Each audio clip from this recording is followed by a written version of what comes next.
And he said, let's stay out of the cold. So we went across Foot Creek Mesa, right down the middle of the trail where you go, there's a fence line, pasture fence. And pretty brushy, lots of juniper.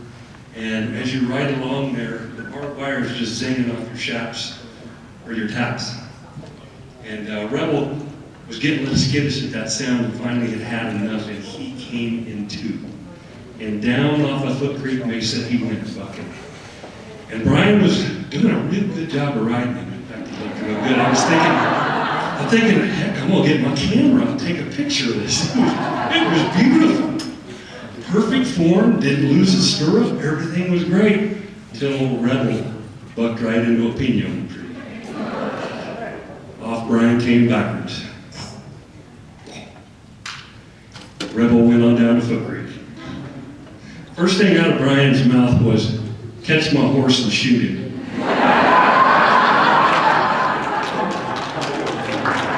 I said, Brian, are you all right? And he says, forget about me, kill the horse.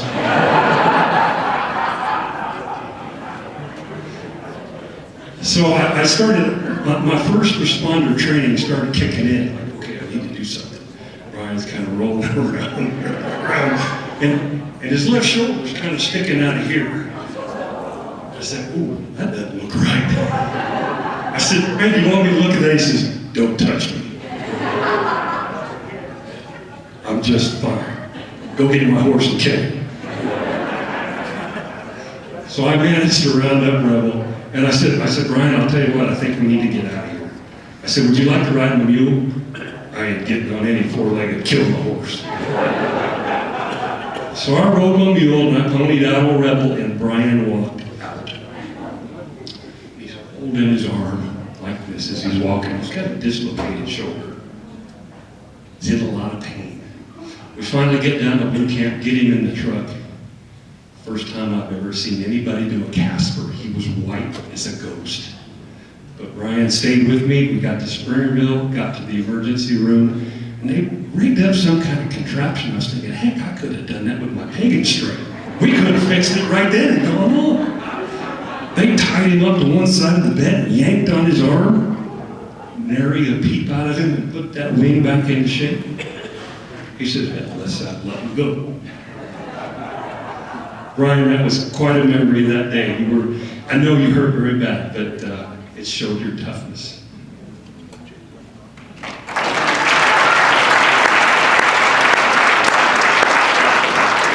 So who's next? I'll have a story for Bruce after a while. I will have a story. But now, anybody from the audience, a story on Bruce O'Brien. Richard Remington, former regional supervisor. Sure.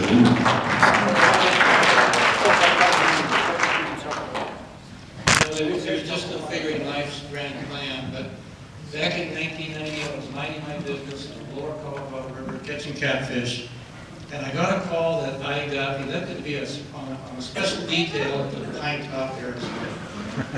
And that was in the fall, if I recall right. Didn't know where Pinetop was, had no idea, had about 5 feet of snow on it. But I came up, it's in the fall of 1990. I was sitting in the old RS office in the old building, trying to figure out how to keep the chicken liver on those fly lines, that catch fish. And there was this whole group of WMs that came in and sat down, wanted to know how long I was going to be there, what I was going to do to their life. But the first thing I had to do was sign this paper. And I looked at it and I said, well, that's a hiring slip. And they said, yeah, we got a guy that we're going to hire. And I said, so we collectively are going to do this. And it was Lowry. I said, yeah. And Lowry said, that's what you're going to do. You're going to hire this guy. I said, well, I've never seen, and he said, you don't need to. You just need to hire him. And so we did. And no regrets. What a great addition to the whole region. It was 1995 when I had an opportunity to come back to the region. The Sykes Wildlife Area was going well. I went up one day on a work weekend with the guys, and being the RS, I thought I should be able to drive the tractor. And I found out that even though you were an RS, you're not qualified to drive Brian's tractor. So I would walk next to the tractor. He would lower the bucket for me to pick up the fence post and throw it to the bucket, and we'd go to the next one. I think to the last day, I was never allowed to drive or operate any of the machinery.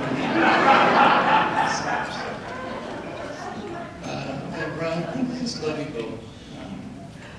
I did get to come back in 1995 and wandered into the old RS office, and our INE program manager came in and introduced herself and said, "Oh, you know, by the way, I'm dating this guy from Keno." I said, "Well, I guess that's good. I don't know that I would date anything from Keno."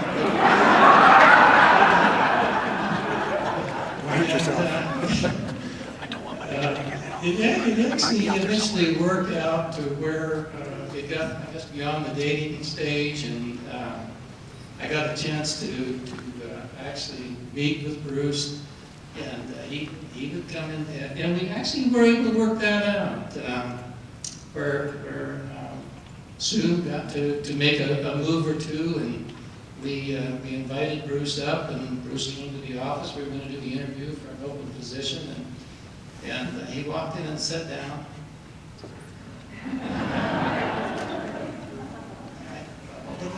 You should say something. Moved all of the stuff off my desk, and we sat and stared at each other for 5 or 10 minutes, and then he finally began to tell me about himself, and he would like to come to Pinetop. And I was informed by the rest of the staff that was our new hire.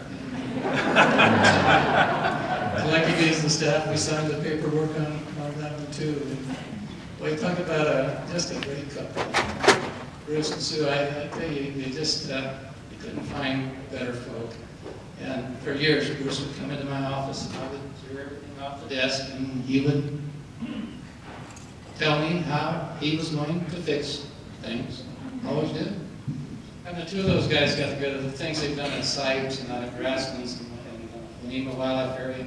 Just fantastic work. You guys have done so much for the game department, built so much credibility, brought the whole region into the community, and it would just not be the same department or the same community without you two. And it has been my life's pleasure to know all of you, all four of you. So go and stay happy.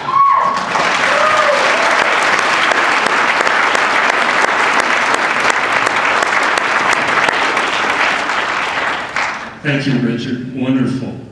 Next, Bob Bailey, former Wildlife Program Manager from the Pinetop region and former Forest Service District Biologist. My background. Well, I was going to think about a couple, roasting stories, but then I got to thinking Bruce has got plenty on me, and Brian's got a number on me also. So what I thought I would do is kind of echo what you've heard about the wildlife areas in particular, where these guys are just, as I think Jim said, titans for the program. I came into the region in '92 when the department, the state passed the Heritage Fund, and we pursued trying to purchase properties. And the first one was Wainema in Apache County. And it wasn't real favorable with a lot of local people, and we were under a microscope. And we really needed to have somebody come in, and we bought a ranch that it was a working ranch, nothing like what it looks like right now. It was changed with a visitor center and everything else, and so there was just a lot of cleanup, just tons and tons of work to do. And so Brian came on, he and Brenda, and with their ideas and foresight, they just did an outstanding job. And so many of the things that you see out there all for them. I mean, they've really done a great job out there. Bruce came on, and then we were kind of charged with, how can we take SIPE even further? And, we got the idea of the visitor center. And if you've been to the visitor center, I assume everybody has. Hopefully you have. If you haven't, I would highly recommend it. But it is a showcase. That apartment property is a showcase, along with the other properties, Wainema, the Grasslands, the Enders property near Springerville. And so if it wasn't for the ideas and the foresight for these two guys, all the work, and you can't even, just take an hours to explain all the things that have gone on behind the scenes and what's been done on the ground, from Brian's work, Brenda's work, Bruce's work. on the INE and interpretive information out there, which is fantastic. On the other note, I've developed some close friendships with both of them, hunted with them, been out in the woods. That's why I don't want to get into some of the other stories. But both families had worked with Sue and been with Brenda, and so they've become lifelong friends, and I think everybody here feels the same way. Thanks.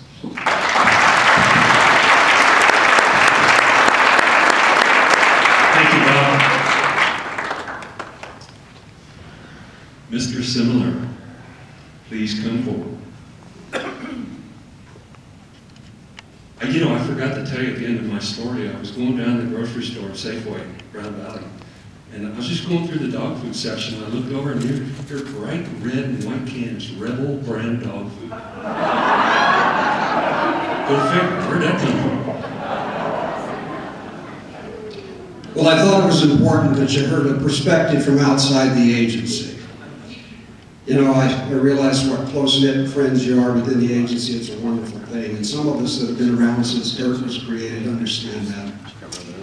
First, I want to touch on one thing. About 15, 16 years ago, I met Brian and Brenda through Bruce. And at that time, just folks out there at site doing their thing. And about that time, Ron and Sharon Eichelberger and the Elk Society began to talk about Wapiti Weekend, and things began to happen and began to make trips out there. And what a perfect place for this family.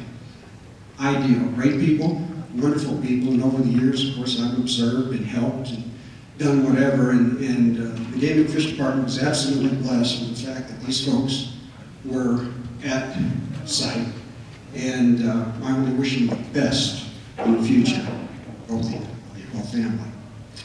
But it was Mr. Sitko that was the conduit. And I've got to take you back even a little farther than anybody else has, because I know Sitko before BD, that's before department. The Sheep Society always used the Hunters Clinic as an opportunity to recruit new members. We weren't looking for anybody that was particularly intelligent, just somebody that had a strong back and carry a rock, a bag of cement, and do something good for wildlife. Well, there was this guy in Payson, who drew a sheep tag. And it was up in 15B West. And anyway, he kind of began to hang around with the group, went to the sheep clinic, did a few things. And so you started hearing his name, and you started seeing him once in a while. Went on a sheep hunt, took a beautiful ram, was very successful. And all we knew about him was he was an educator in Payson, taught high school. And some of the locals up there, Big Henry, Gary Barkham, they began to talk about this guy a little more. And he had a knack for helping wrestlers, coaching wrestlers on the high school wrestling team, very successful. And there was talk about maybe we should get him to bring those wrestlers out on projects, because that would be a good group of guys. We always looked like Boy Scouts, young, strong wrestlers, stronger. And it was a good thing. So before long, Mr. Sitko began showing up on our projects, and he'd bring 6, 8, 10 wrestlers with him. They fit in really well.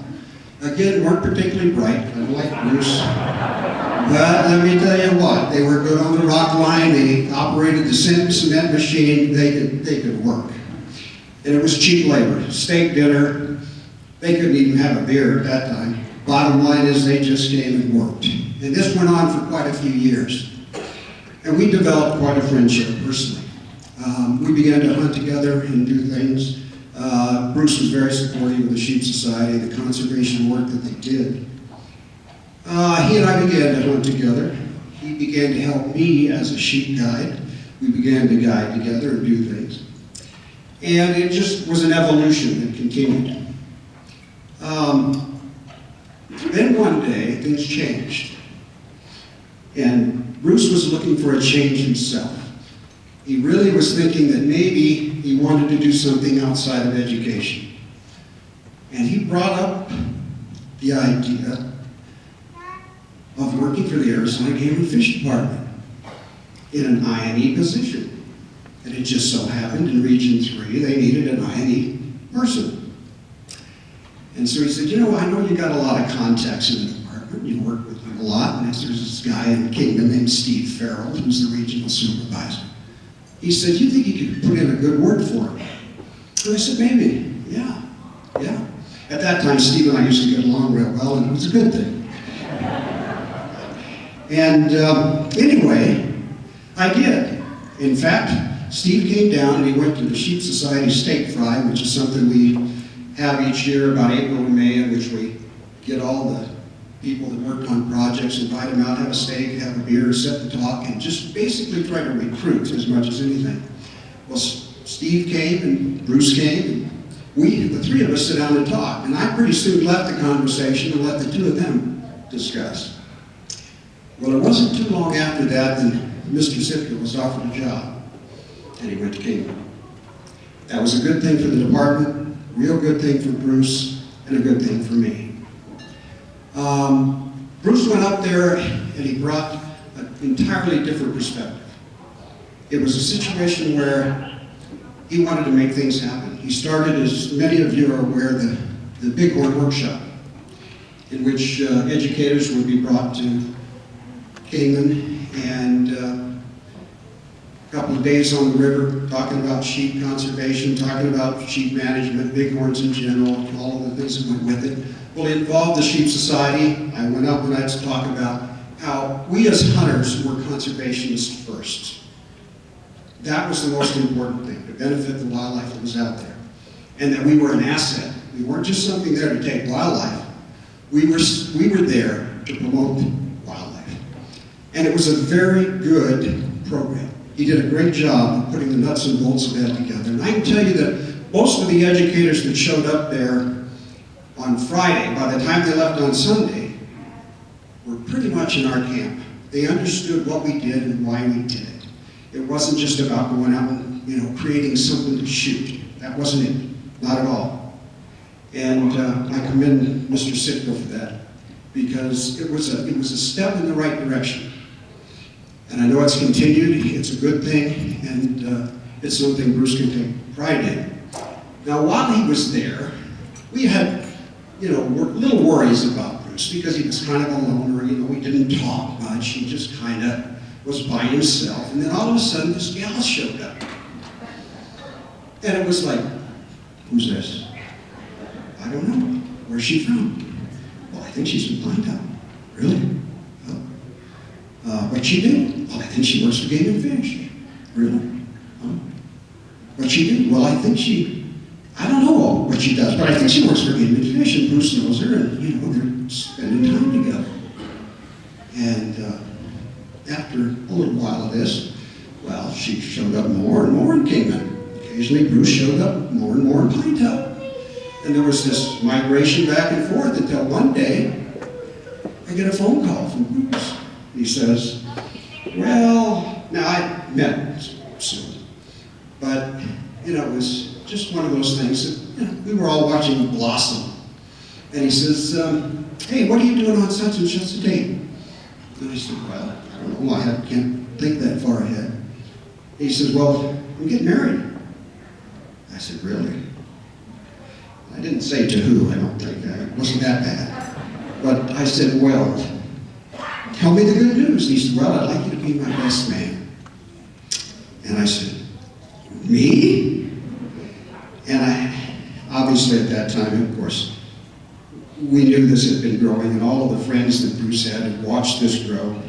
And it was time for both of them. And it's evident by today, the fact that they're still here together, it's evident that it worked, and it worked well.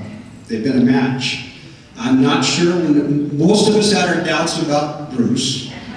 Not about some, but we had our doubts about Bruce. But he's held up his end, and he's done a pretty good job. And I want to tell you personally that my life has been enriched by knowing them.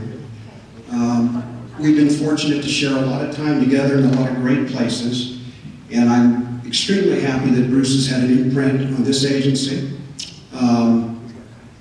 I know it's one of those things that's been needed. It's one of those things that fit, and Bruce, you've made a difference.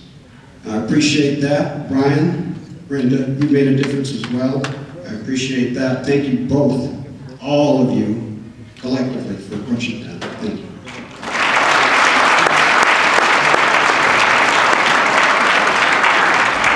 Thank you, Pete.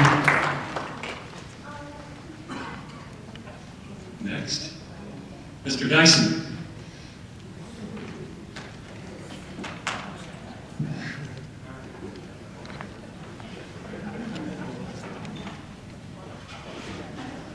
Oh, Bob, you didn't have to bring that for me. Come on.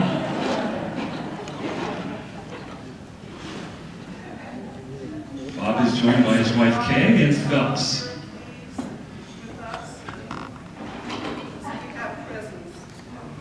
My name is Kay Dyson. I'm from Springerville. I'd like all the people from Round Valley to stand up. If you're here from Round Valley, and we're going to give a hip hip hooray. Cheers.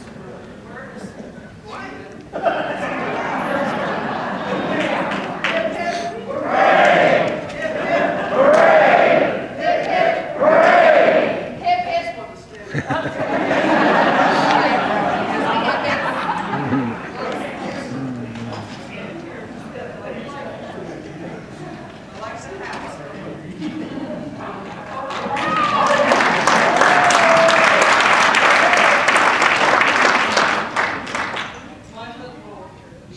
My husband Bob and Phelps Wilkins and myself, we represent what you call stakeholders. We're the people who just live and love Round Valley. And because of these two guys, we have a lot of things that we didn't have 10, 20 years ago. And you've heard about it from Bob Bailey. And because of their work, they have made a difference. I was fortunate enough to be an elected official for 10 years in Springerville. And we went through a lot of things together. We sold the water ranch to Game and Fish. You know it as the Grasslands property now. Wainema was created. The Little Colorado River Trail, which they're responsible for. And the hummingbirds in July. All those great things. Do you remember when the Rainbow family came? It chokes me up. Rainbow family came, we had to keep them away from the spring at Carnero Lake. Yeah. You all remember these wonderful things that we did. So, in memory of all those great things, we wanted to thank them. For Bruce, you know, it's a personal thing. It's not all the agency things. It's me as a grandmother. We have 7 grandkids. 3 of them live in Lakeside.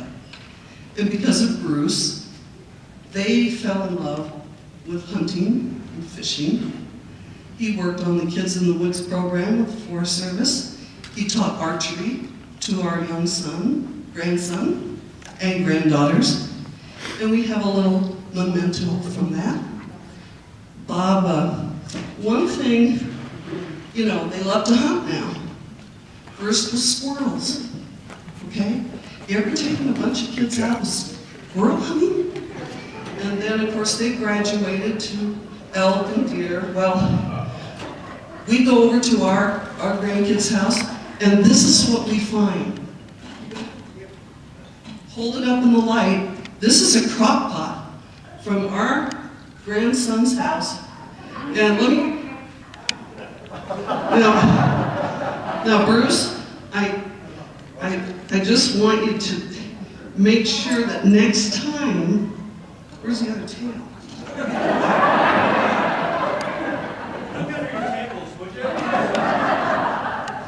He taught him everything about hunting except how to skin those suckers. And so that's a little memento for my grandkids.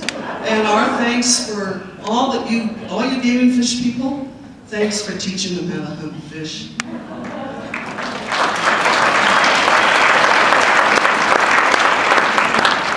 And all the animals got together, all those little squirrels, they got you this hat. Advice from a squirrel. And this is our favorite. Squirrels for peace.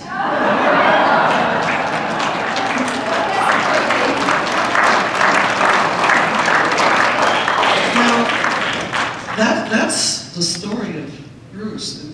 You know, interpretive signs everywhere. Just, you gotta go, you gotta see it, come hike with us. But then there's Brian. Brian, the worker. Brian, always on the river trail with a group of inmates, you know, taking those guys to Wyoming and working the trails. And we're the beneficiaries, those of us who are stakeholders. So we got together and we went through the bidding process with the animals. And there's certain animals that Bruce has had a hard time with, or Brian has a hard time with, and that is beavers. Beavers have taken over Little Colorado. You government people know that. So we got together and we got the last cottonwood on the Little Colorado River. And we're gonna give this to Brian. This is from all the beavers that are glad they're not working there anymore.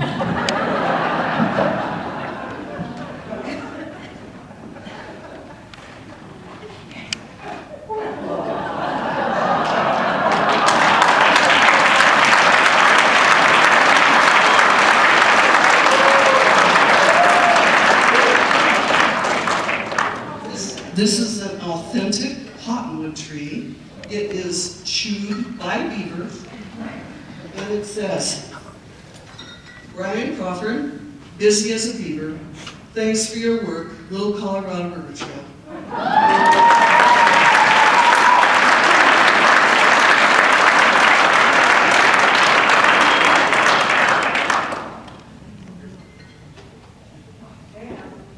And because my husband was so nice to jump a fence and to cut that down, we found this other really pretty piece of wood chewed up by Little Colorado River beavers. And thanks to Phelps Wilkins, a councilman from the town of Springerville, one of his talents is woodworking, and he made this hat rack. So you can hang this up in your house.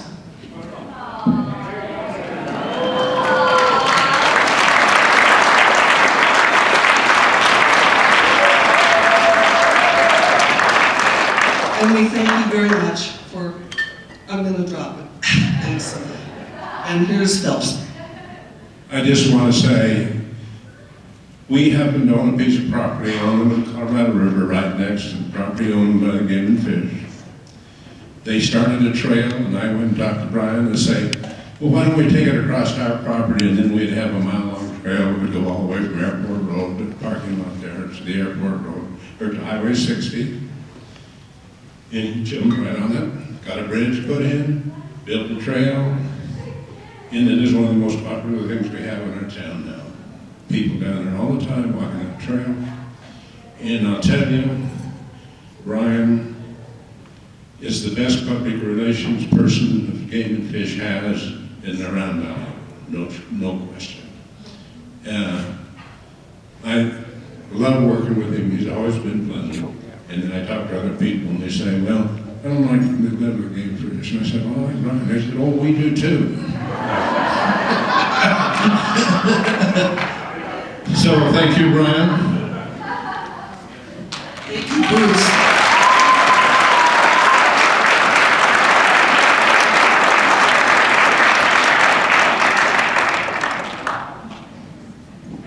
What a tribute. You know, it's funny, you mentioned the rainbow gathering. If you saw in the slideshow back, Brian, years ago, kind of had his hair long and beard. You know, we were patrolling that rainbow gathering, and I swear I saw him wearing a loincloth, beating a tom-tom. I never wanted to tell, but Brian, was that you? Next. Who's next?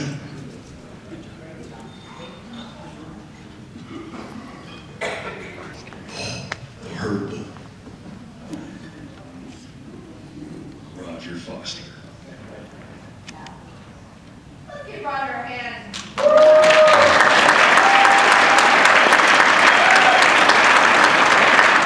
Sure didn't expect that, but known Brian for a long time, known Brenda for a long time. Two of the best people I ever known in my life.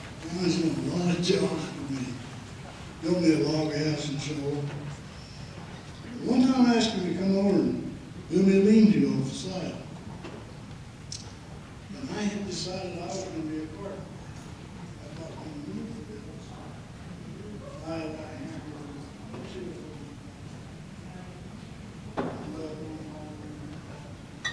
Brought him down. I walked out and he said, "What the hell are you going to do that?" I said, "All right." He says, "You got one man." I did. I never got to drive one. But I do have to say, these are some final people. They're supposed to be. Appreciate knowing it's been a privilege.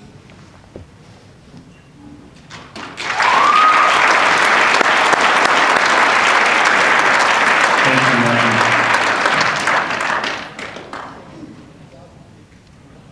Mr. Paxson, please. I always look around for my dad when somebody says Mr. Paxson or any of that. I'm in trouble. Gee, what a bunch of familiar faces and old friends. It's good to be here. I had a 34-year career with the Forest Service, and it was an absolutely blessed career. But I came over here in June of 2002, 2 days after getting married, and there was this little smudge on the horizon, the rodeo fire, and left 17 days later, and gained a new appreciation for the people here. I've been to fires in 40 states, I believe. Worked with a lot of game and fish organizations. I got here and things were a little hectic, and we had a special deal. Some of you remember me being on the news once or twice. And we do the news for a number of days every evening at 10 o'clock. And they'd actually break into the news broadcast, and we'd do 15 minutes and then we'd go off. Well, the East Coast is another world, and of course they want their stuff when they're ready for it. So about 3:30 in the morning, I'd get up after doing the 10 o'clock news the night before, and I just rolled my sleeping bag right out at the podium there at the Mormon Seminary, and a very gentle game warden would come at 3:30 and wake me up and say, "Jim, it's time. Here's your coffee." And so for a number of days, we did that about 7 days, I believe. I had my own security contingent, and they were, every one of them, really nice. I was impressed. Not the normal game wardens I've known throughout my career in life. And I met Bruce on that fire, and Sue also, and I was just so impressed with the caliber of the people. Debbie and I kept being drawn back to Arizona. In fact, we built a cabin in Bison Ridge and spent some time here in Sholo.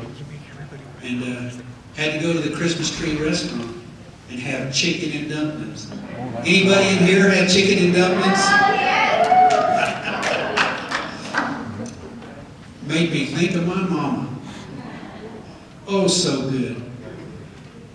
It took a little while, and I was in Springerville at a picnic and visited with Director Boyles, and he said, "You need to come to work for me." And I just thought, yeah, right, yeah. Come November 2010, there I was. And then I met Brenda doing some advertising, and met Brian, and got to work with Bruce. Y'all know Bruce. You can always tell when he calls, because you pick up the phone and you hear, "Well."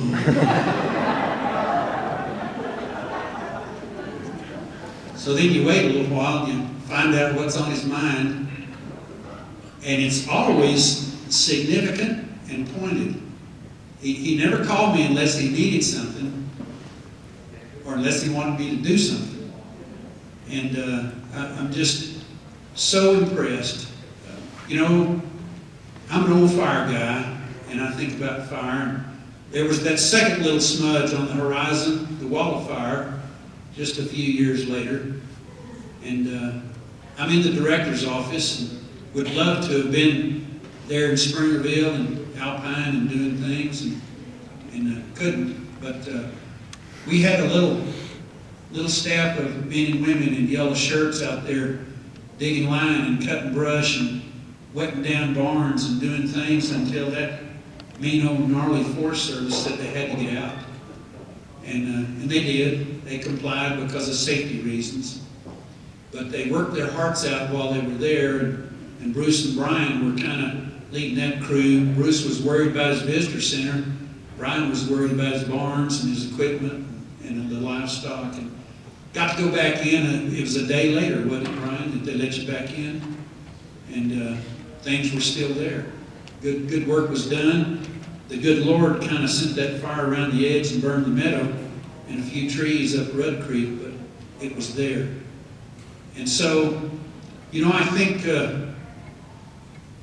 we're gearing up for such a season right now. Isn't this just a mirror image of 2002 when we had 80 degrees here in Show Low in February, and we didn't have any snow and had very little rain the year before.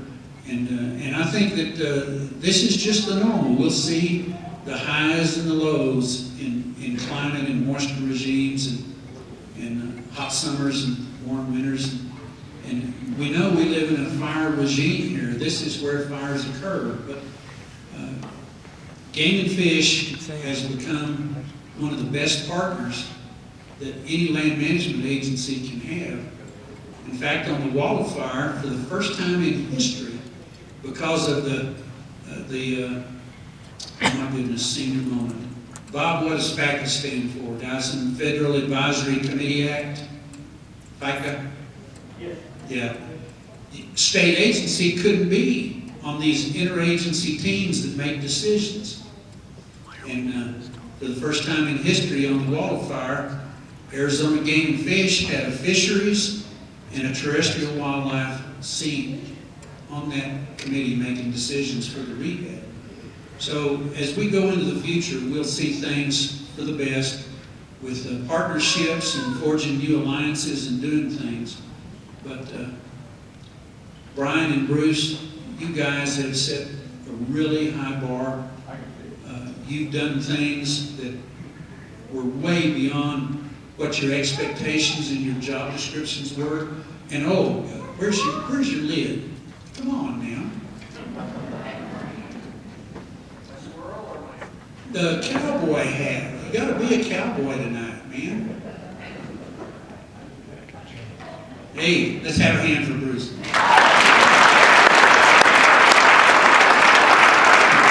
That's a mighty fine hat, but you need two of them. You know what fur? One to do your business in and the other to cover it up with. For the director, Larry Boyles, and the department, thank you guys for your work, your devotion, your career, the help of your wives, and being the best ambassadors we could have in Pinetop and the Round Valley.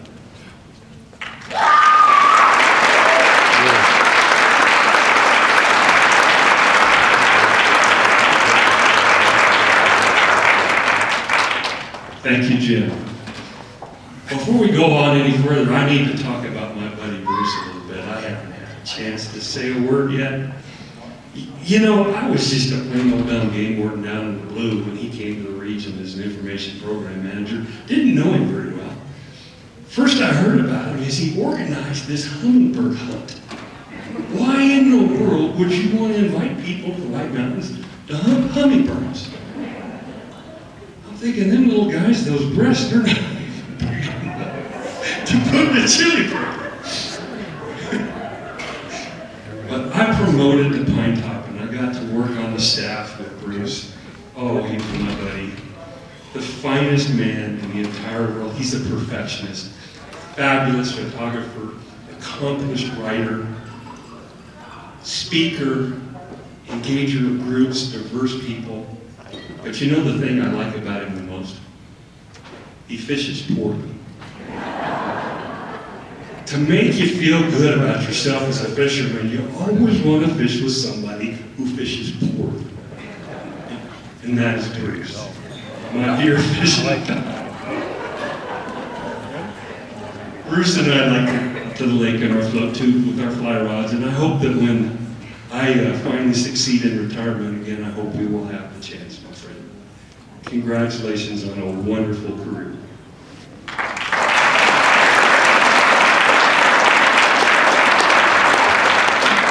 Mr. Locke.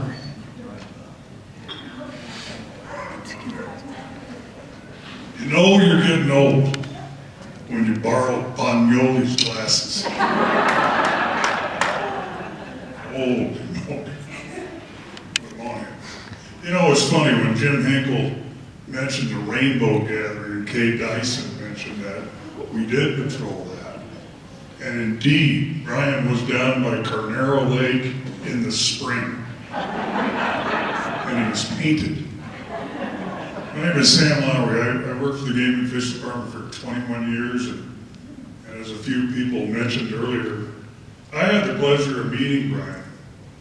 I don't remember what year it was exactly, probably 1987. I was a wildlife manager in Pinetop, and he was nearby building a home. I think he worked for Bickerton Construction. And he saw a Game and Fish truck pull in there every day. I didn't work very hard. Didn't have to. And we got to visit. And it was just one of those things where we became very good friends. And Ryan was obviously that person that had a quality spirit. And as Richard Remington said tonight, there was no choice, Richard. Sign the paper. Let's hire Brian. And to sit back and listen to some of the stories and successes that I've seen and heard from some of you tonight between Brian and Bruce, you know, I was right on. Because if I misdiagnosed that, I worked for Dwayne Schroff. And he would have, what was the phrase? You're going to Baghdad, Lowry. If you pick a bad one. So anyway, a few things that I got to add to Brian. Brian's mannerisms. We all know. Chris mentioned, you don't know. How many ever heard Brian say that? I was in Quebec caribou hunting with him. I was a waterfowl biologist for the department. We were walking by the tundra, and there's some Canada goose droppings, clearly Canada goose droppings. And I said, look at that, isn't that amazing? Canada geese are up here right now, getting ready to migrate south.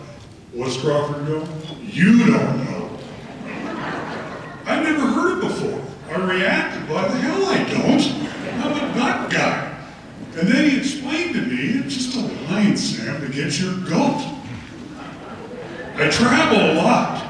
Now people in Maryland, Texas, Washington, or I could name as many states as you work fires, are using the phrase, you don't know. All because of Ryan Crawford. Another one is, who still uses the phrase jeepers? Jeepers. Jeepers. Ryan, he still kept that one alive. And I love it. Many of us mentioned tonight that Brian has built projects for it. Roger, I laughed so hard. I too, I showed up with my pouches, ready to go, and he looks at me. What are you doing with that? You ain't touching the hammer. You get over there and grab the dumb end of that board. Remember that? Bad man. All right, one other quick story I gotta tell you about Brian. So Wildlife Views, it was West Keyes back in them days. Remember Arizona Wildlife Views, West Keyes. I always wanted to be that guy. Nice hairdo, I don't have that. We're going to come up to Springerville, Arizona and do a taping of a electric fence that we were helping this guy prevent elk depredation. And so Chris was there, Dave Norton was there, myself was there, and Brian was there, but Brian was pretty new. But I knew Brian, no one else knew Brian. So the videographer gets up and he's saying, so what are you guys going to do here? Well, we're going to explain the project to you. We're going to keep these elk out of here. They're preventing this landowner from impacts from wildlife. It's a great brown noser for a landowner for the department. Well, go ahead and tell us what's going on. All of a sudden, Brian's over there, and he's hooking up the electric panel for the solar system to charge the fence. What's that going to do? Oh, that's Brian Crawford. He's the brains of the outfit. He's hooking up the thing to be charged. Well, let's interview him. Let's get him. No. I don't want to really interview Brian. They even going to know this. No, come on. He's all right. Let's, come on. Brian, the guy calls you up and lights him up. Looks a little old time. Brian's.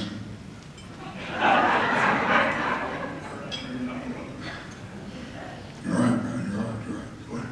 Just stand there. So, and I watched the video of it.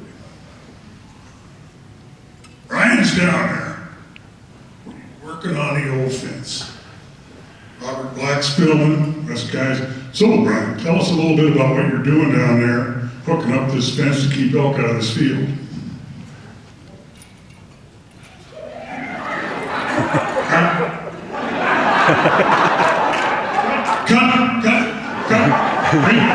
Brian, just answer the guy. I'm hooking up the panel. Come on, one more time. We got it. All right, ready? So, Brian, what are we doing down here to hook up the electric fence and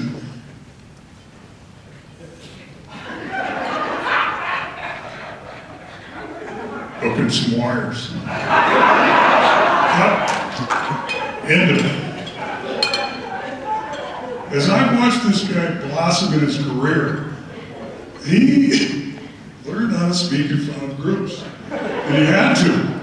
And Brenda, I think you coached him into a lot of that. He came out of his shell because of people like you helping him. Not me, because I don't have any kind of extroverted personality.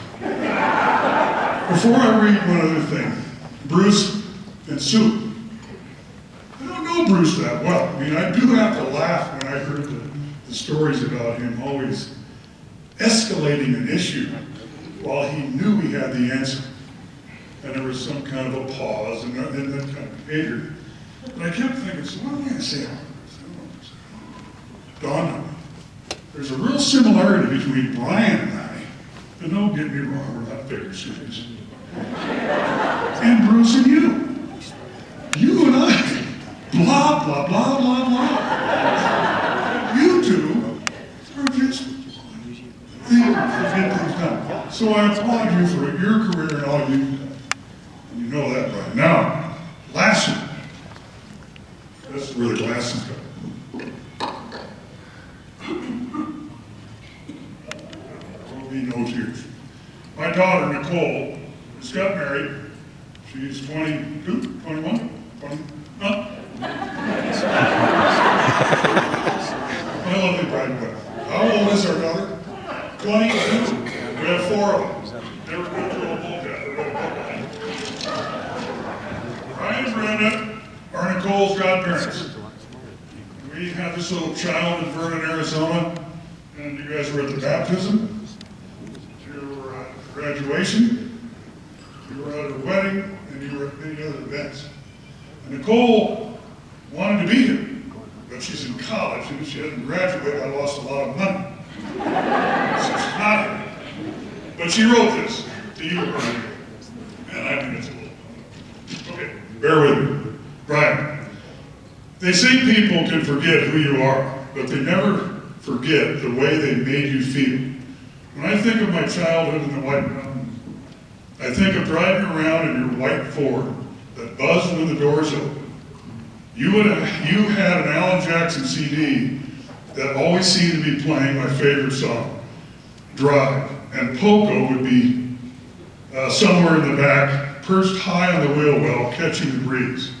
I think of riding ATVs up the dam, galloping on the horses through the empty fields, and making ice cream with Brenda, and feeding Lynx, the family deer, which she didn't have a permit for, by the way, and looking through binoculars in your bird-watching window. The drive into sight was always full of anticipation, and the long dirt road, with every bend and hill, approached closer to where all this magic happened in my childhood. Whatever we were doing, I was always watching you with the utmost respect. As I grew up and realized that the admiration came from the person that you are, a humble, hardworking, loving person who always saw beauty in the simple things in life. The lessons that you've taught me have often been the example and will always be the ones that I treasure the most. You told me once, I know life can be tough. Sometimes there is good in everything, and I want you to know that I'm always here for you. Though the moment was fleeting, the words still remain. I've often remembered this in tough times in my life and thought of support systems that I truly have in you. You have been at every major event in my life, including birthdays, graduation, and last year my wedding. As I grew, I continued to watch you and remain so glad you were in my family. You have always been very quiet, and sometimes I didn't know what you were thinking, but I know that you love me if I was your own daughter. We will forever be tied at the heart, and I'll always be grateful for you, my one and only Uncle Brian. As you make your final drive out of that long dirt road, listen to some Alan Jackson and remember all of the hearts that you have touched while making the site White Mountain Wildlife Area what it is today. From the little girl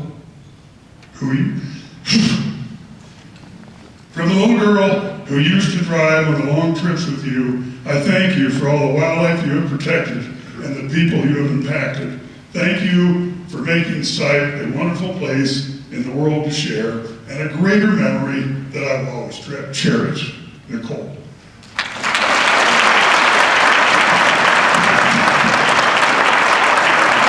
So with that, I'm going to wrap up. Real quickly, two of you and the two of you. It's one line from a favorite movie that you'll both recognize. And that's Lonesome Dove. And I leave you both with this. You both performed at a level that I would say these two words from Gus Gray. Splendid behavior and never shirked a task.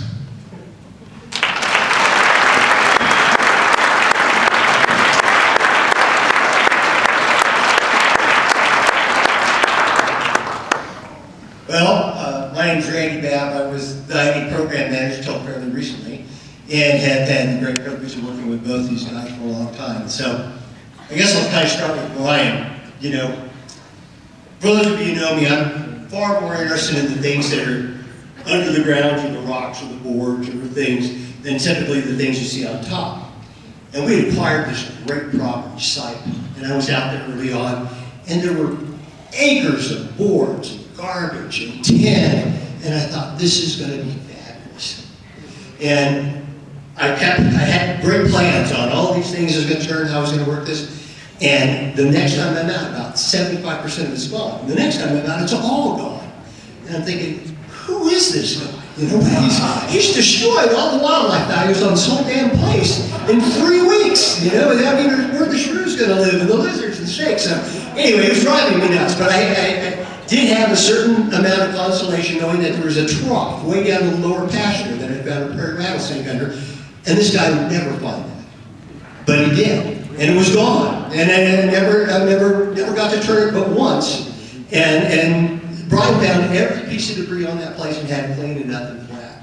And of course, the department loved him for it. I hated him for it. But he made SIPE into a place that the department could hold its head up about and be very proud. And Brian always put up with my inane questions. Have you ever seen one of these? Have you ever saw one of those? And he humored me. He was very good and fine about that. Never ridiculed me for my bizarre taste or strange interest. And so, appreciate him this thing. I'm really sorry we're leaving that site won't be the same place without you. So, thank you for everything. Bruce was kind of my compadre. And when Bruce Fish came on, we worked together, and I'd be in meetings with him, and he never said a thing. And I thought, who is this guy? He never worked. Matter of fact, I got to the point where I would just say things to him and really try to annoy him just to make sure he hadn't lapsed into a coma. And I mean, it just continued like this for years, basically. And somehow, through all this irritating Bruce and bugging Bruce, we became great friends. But I must admit, on hunts together and other times, there were days when hardly a word was said. And I would think, I've got to find somebody that's going to talk to me. Because Bruce wasn't saying anything. Anyway, he's been a sound guiding light in my career for, most of it. And I got to admit, he's made me a better ID guy. He's made me a better person. And he's made me understand a lot of stuff I wouldn't have understood any other way. So, thanks for that, Bruce. Looking forward to it. You know, I hate these things because we always talk to people like dad, you know, like it's a funeral. But I know I'll be seeing both of these guys around, and I'm looking forward to a lot more years. I was going to tell a story about the time Bruce electrocuted himself on an elk hunt, and I was thinking about the time he set himself on fire. That was actually the most active I've ever seen him. And then I was thinking about a few other things, but it was just better to kind of take the cinema road. Thanks.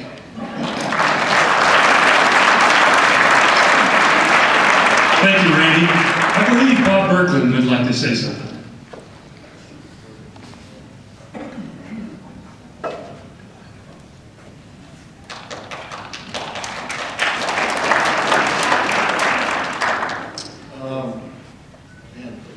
So Brian, I met Brian in 1991. I came up here as a summer intern and I thought, man, this is really cool. I'm an older guy, I was 26, I think. So I thought I could fit in with these guys really good. And I was really excited. So I was here. And that was, 91. So Brian was the driver. And every Friday, Saturday night, we would drive to Vernon. And Brian was a designated driver. And I'm thinking, well, I just want to go to Vernon and have Wynn's green bean casserole. Not a good drinker, never have been. But we had it home, and Brian, are you sure you can drive? Because I know you drink way more than I do. Yeah, Burke, I know the back roads. Yes, it took us like an hour to get home from Vernon to Pinetop. But I learned a lot. That's some impressive stuff. And I met Bruce in 1992 when he moved to Kingman. And Bruce told me one time, gave me some advice, and he said, just take baby steps. And now I think I know why he said that.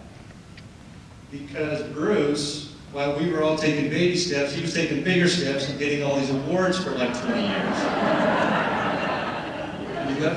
He did leave the rest of us waiting. I know he did that on purpose.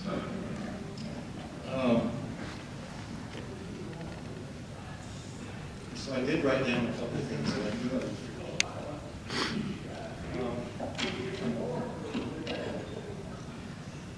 So these guys, I knew we'd hear the same stuff, we've heard all the crap, the consummate professional, pleasure to work with. Highly skilled, innovative, dedicated, lots of cool stuff. And I would bet money that you could take these guys' employee evaluations, line them up, mix them up, and it'd be the exact same. Same stuff, same, it would be exceed standards. Innovative, provides great customer service, always volunteers to help others, excels in all core job functions, right? Attentive, very engaged in staff meetings. But we all know that's a bunch of crap now, right? It's pretty stupid stuff. It really sounds stupid. So I did a little research, and I found some employee evaluations from probably some of the people that got up here. Not mentioning names, Lowry, Engel, Bonioli, probably others. And so I thought I would share just a few one-liners that were from some other things. These are things that these guys don't even know about. They don't show up in your employee evaluation. This employee is really not so much of a has-been, but more of a definite won't be. If you stand close enough to him, you can hear the ocean.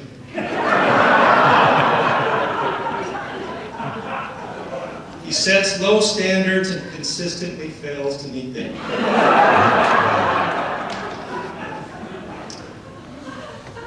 This is good for Bruce right here. He doesn't have ulcers, but he's a carrier.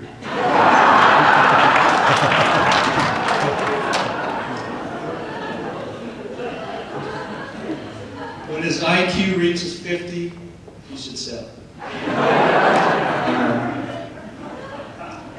It's hard to believe he beat out 1 million other sperm.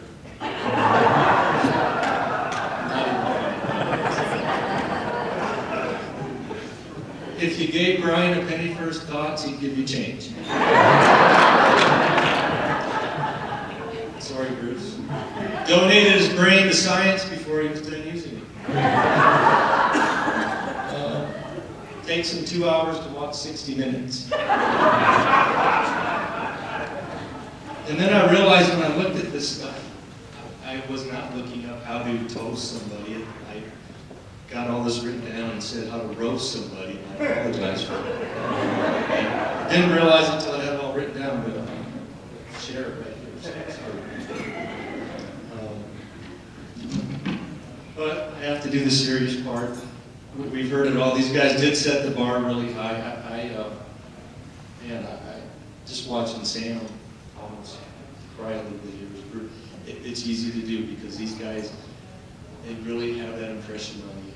And I don't know what I'm going to do without Bruce because he really was my mentor. I know I haven't achieved those standards yet. But they are highly skilled about all their legacy stuff. Really going to miss you guys.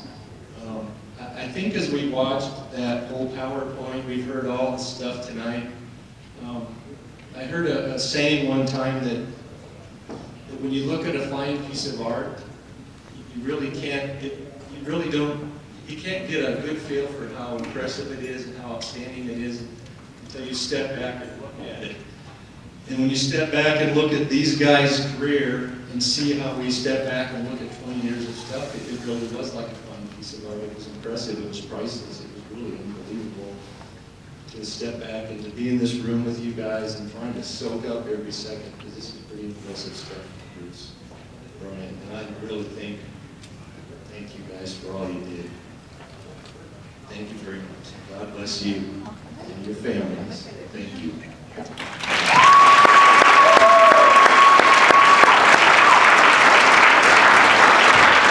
Thank you, Bob. Very nice. Norris, would you like to say anything?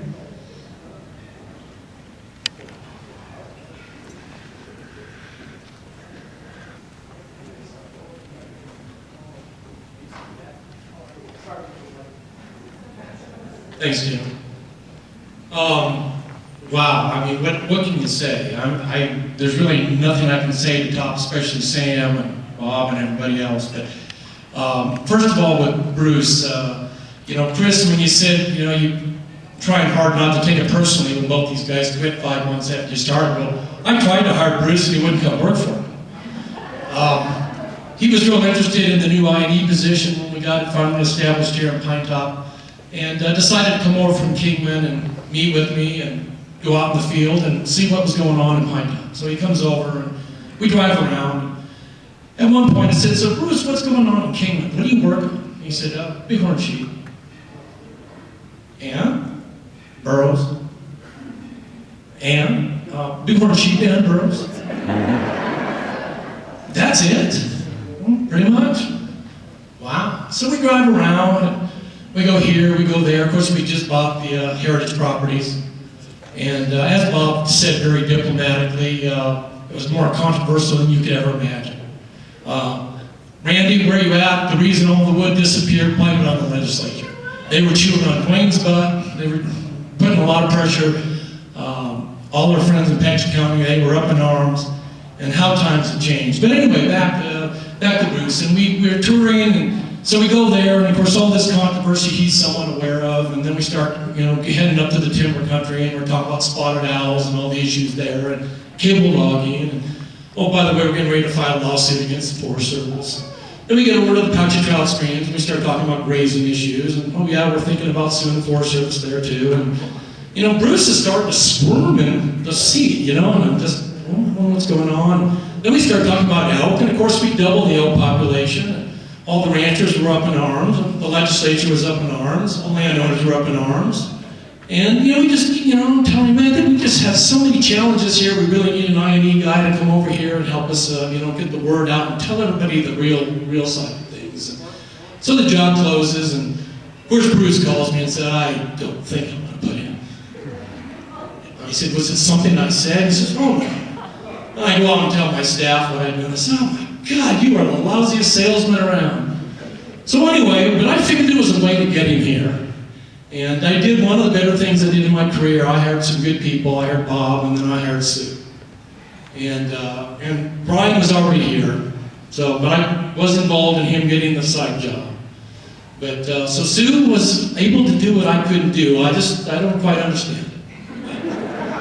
And obviously, I've worked with Bruce over the years, particularly after I retired, working with some of the nonprofits.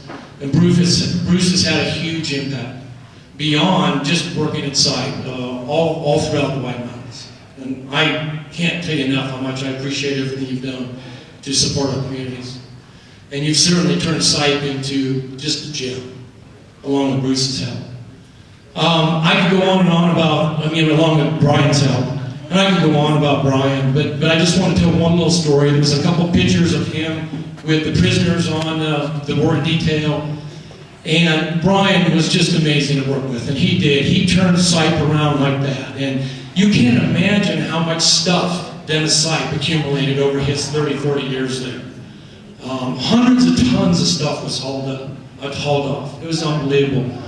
So Brian just did so much. But one thing I wanted to impart was I went to a law enforcement coordination meeting one time, and the warden of the St. John's prison happened to be there. And at a break, he came up to me and he says, so what's going on out at this White Mountain, Site White Mountain Wildlife Area? I said, well, I don't know what he means. He says, I mean to tell you, we use that as the carrot of all carrots in the prison.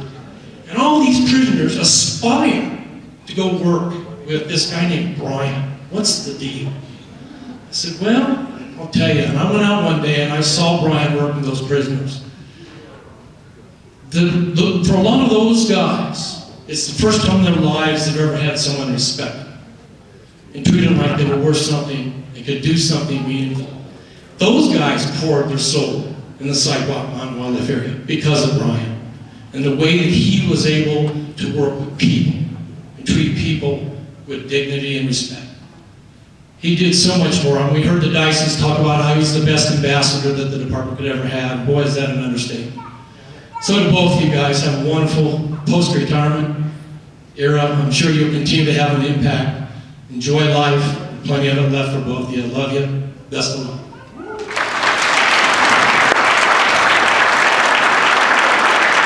Thank you, Morris. Brenda's older brother, Trey, would like to speak.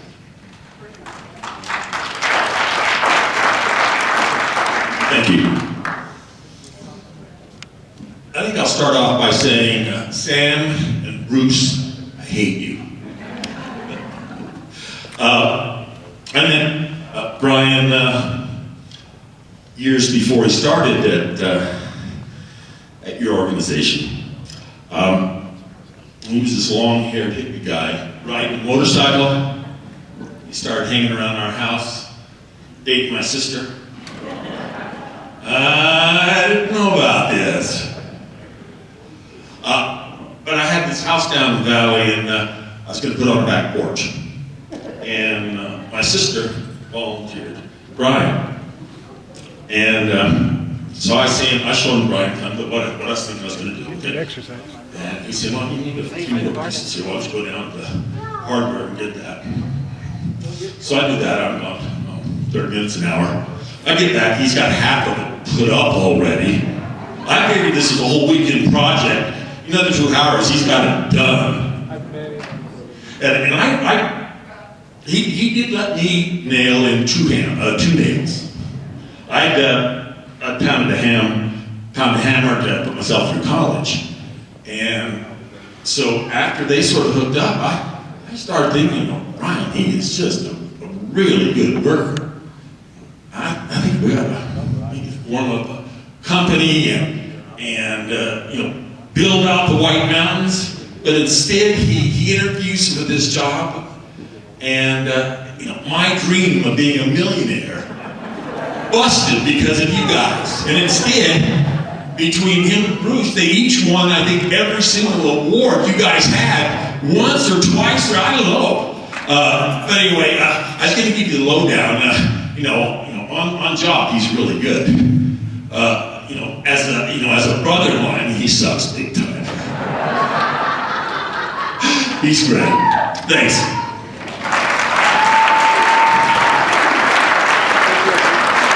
Okay, we've probably got time for just a couple more before it's time. Well, no, we have one more here, Dave. Not quite yet. Almost. Almost. Go ahead. Yes. Silicone.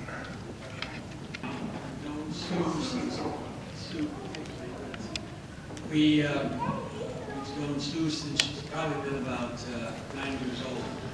We have a letter. Sharon would like to read from Sue's parents who are back in Minnesota. Here, can't be here at this time. First of all, I want to say, sorry, Brian, this is all about Bruce. And there are some things about Sue that you need to know before we go into this letter. Sue is the youngest of 4 children, the very youngest of 4 children. And when she was in college, she wanted to go to Russia. She got to go to Russia. She wanted to go to Great Britain. She got to go to Great Britain. She wanted to go to Africa. She got to go to Africa. So is it any wonder that she seemed just a little spoiled? But Bruce, bless his heart, came to the rescue. And now Sue is Bruce's responsibility.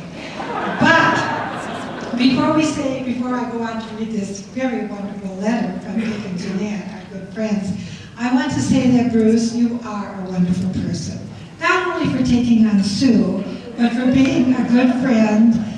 And for Bruce, he knows that you need something and gets it for you before you need it, before you know it yourself. He's wonderful and kind and just the greatest guy. We love you, Bruce. Okay. Bruce, Jeanette and I want to congratulate you on your retirement from Arizona Game and Fish Department after an illustrious career. You are now embarking on the next stage of your life, and we know you will enjoy it and do it well. Right? As I think back on our past relationship, I can't tell you how happy we both were when you married our daughter, Sue. We knew she would be well taken care of. Not only was it like a large raise in pay for me, but we could better keep track of her activities. After her trips to Africa, Russia, Great Britain, and other spots, we thought she would settle down and be a homebody. How wrong we were. The trips continued, Samoa, Alaska, Galapagos, to name a few, but not at our expense. Bruce, as I recall, the times we've been together, I can say they were always enjoyable, and I can truthfully say that I learned something from you every visit, especially about elk and wildlife, but about other subjects as well. The history of Arizona, barbecuing, gardening, for example. I've enjoyed the little competitions you've had with Jeanette, especially playing Rummy Cube and other games. And our bets on golf and football, I'm sure you are way ahead on those. Again, congratulations and our very best wishes for a fruitful and happy retirement. We love you.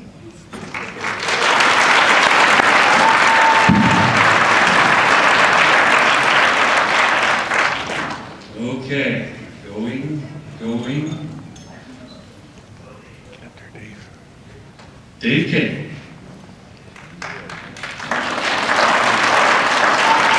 Thanks, Tim. Say, Brian, there's something you can't do tonight that you're famous for.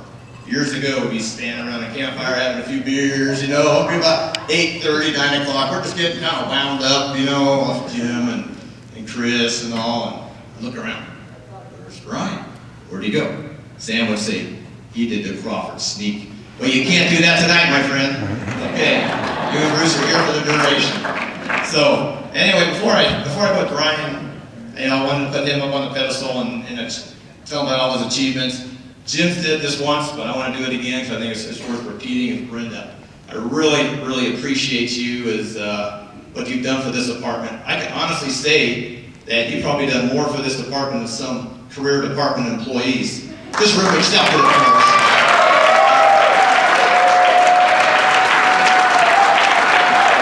Over the 17 years you were there, we talked to thousands of visitors. You were Brian's secretary. You took our calls. You booked the bunkhouse for hundreds of people over the years. You cooked gourmet meals for one person, up to 50 or so at a time. Just amazing. And also your photographs are around the wildlife area that you have displayed that you took and professionally framed, etc. And also you promoted the wildlife areas through the family-owned Arizona's White Mountain magazine, and we really appreciate that. Free advertising, we really do. You have ceaseless energy, this unbounded, you're always giddy and happy all the time. I just wish I had a quarter of your energy, really do. We thank you for your dedication and support of Brian and the department, and at least, hopefully, maybe now be free of all those the visitors that invariably ask the same question over and over again. That's all behind you. Now for Brian, you converted 5 working ranches into 4 just high-profile wildlife areas, and essentially every improvement you see out at site, Wainema, Becker Lake, or Grasslands Wildlife Area is due to Brian. Either he directly built that thing, or he was there while the contractors were there building it, and when they screwed up, you had them take their tool belt off and have them sit in the truck and finish the job right. He definitely would. And Bob Bailey said it's going to take hours to list what was done out there, and I'm just going to go ahead. He's done so many things over the 17 years. I'm going to take a stab at it. I'm going to miss a lot of this, but bear with me. You installed 7 bathrooms. You built 3 bridges, including that large one out there at Becker Lake, going over the LCR. Another one did wash down there past the headquarters last September, but oh well. You've improved 6 miles of riparian habitat on both Red Creek and the Little Colorado River, either by putting elk-proof fencing up there to keep those rodents out, or to getting the backhoe and other heavy equipment and working down at Wainema, and also at Becker Lake and pulling back the banks on the LCR and stabilizing those. You built over 7 miles of foot trails and kept those maintained over the years. You partnering with Bruce built one hell of a visitor center that's just a legacy that's just amazing. You covered the old barn and the outbuildings with a tastefully colored sheet metal that's going to further protect those important structures. You can put a kitchen in the barn, pour concrete essentially everywhere, any place that you needed it. You're just a heck of a concrete worker. Flooring in the barn, sidewalks, pads around the bathrooms, volunteer camp areas around the cabins, etc. You put a quality cabana out at Becker Lake. You built and installed numerous informational sheep hunter. It's sheep. Sometimes burros are bad, but sheep. And over about a decade ago, I was lucky through a sheep permit, and I handpicked a crew. Bruce was one of my first picks out there. And essentially, though, when Bruce knew this unit, he had been guided out there in the past, and so he took it upon himself to, when we're sitting around the campfire having a few beers, all right, you go over this way, and you 2 tomorrow go over here, and you 2 go over there. So I dubbed him my hunt choreographer, and he did a great job at that.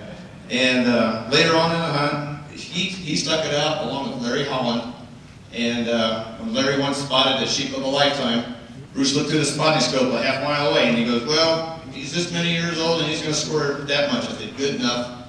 And after the long, grueling hunt, which is another story I won't get into, once that animal was on the ground, Bruce was right. And I'm just still amazed at how you could do that at a half a mile, looking through a little piece of glass and doing that. But I just want to thank you for your willingness to stick it out for a week and put up with me and put up with me for your Pines Up years. She was our treasurer on the retirement team, so thank you.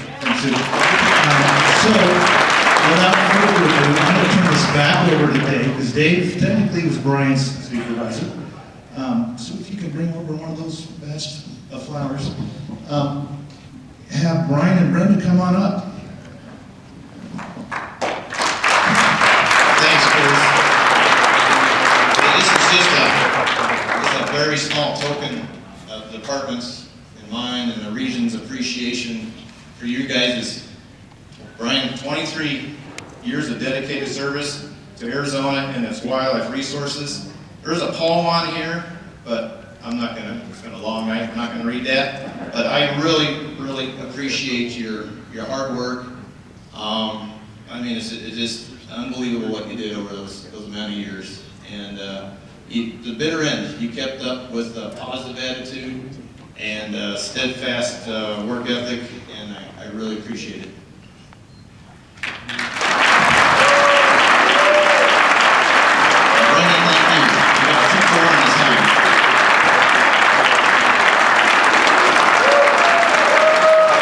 Pull this off. I'm getting choked up here. Gosh, what a group. What a fine group of friends. I don't believe everybody should have looked like this, but thank you. Thank you very much.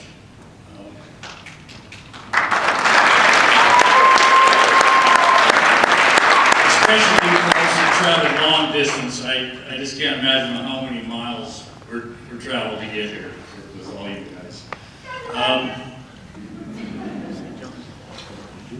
I want to start by thanking all of the bosses, all the people that supervised me, all the way up to Dwayne Schroff, Larry Boyles, Jim Hinkle, Chris Magnoli, John Cooley, Richard Remington, Norris Dodd, Bob Bailey, Dave Cagle.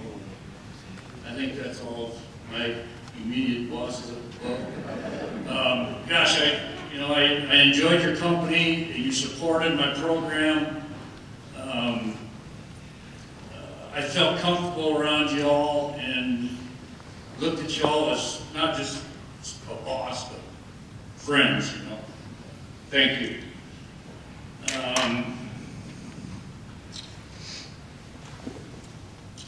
Also, Sue Wood and her office staff, her and her girls have helped me 100 times each, you know, and got me out of trouble and helped me get into trouble, whatever, and they've done a good job with me. Hold on, honey.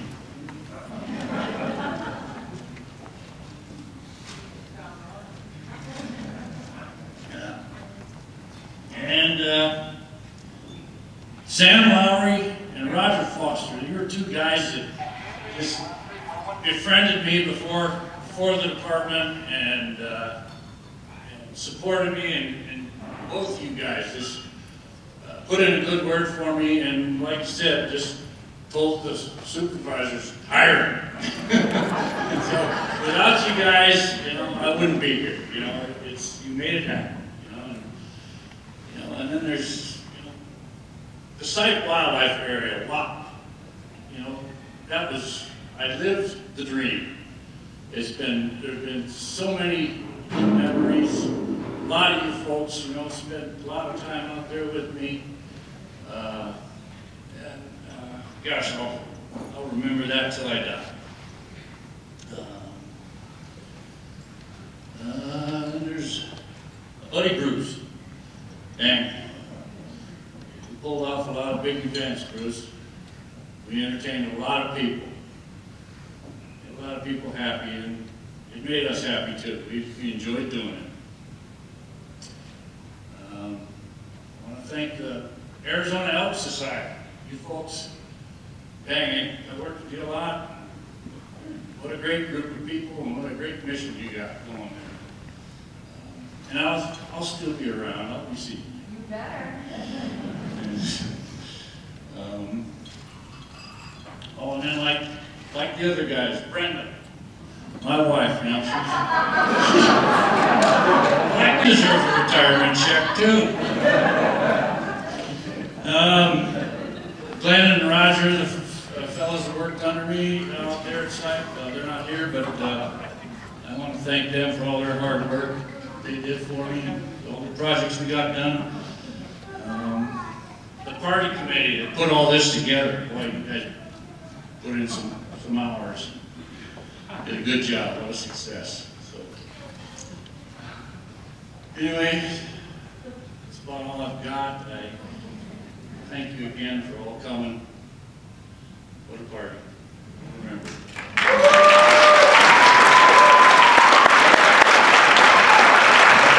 We had about was unused. I don't know if he planned it that way or not.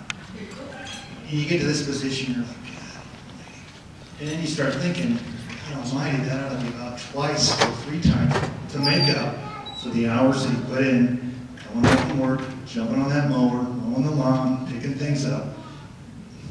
We can't pay enough on that, Brian, so congrats. Okay, Bruce Sitko, Sue Sitko, come on up. Here we are, Sue.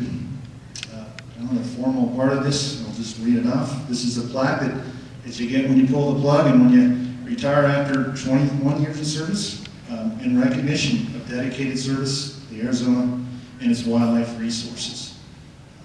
Bruce, many thanks. Miss you already. Sue, missed you for a long time. Thanks. Really appreciate all you've done.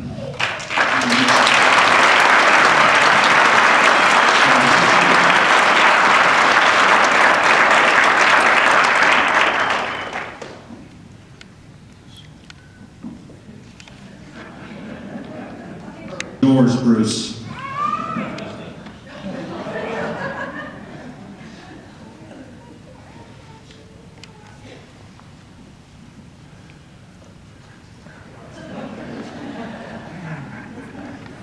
I don't want my wife to sit down because I don't think I would be here if not for her.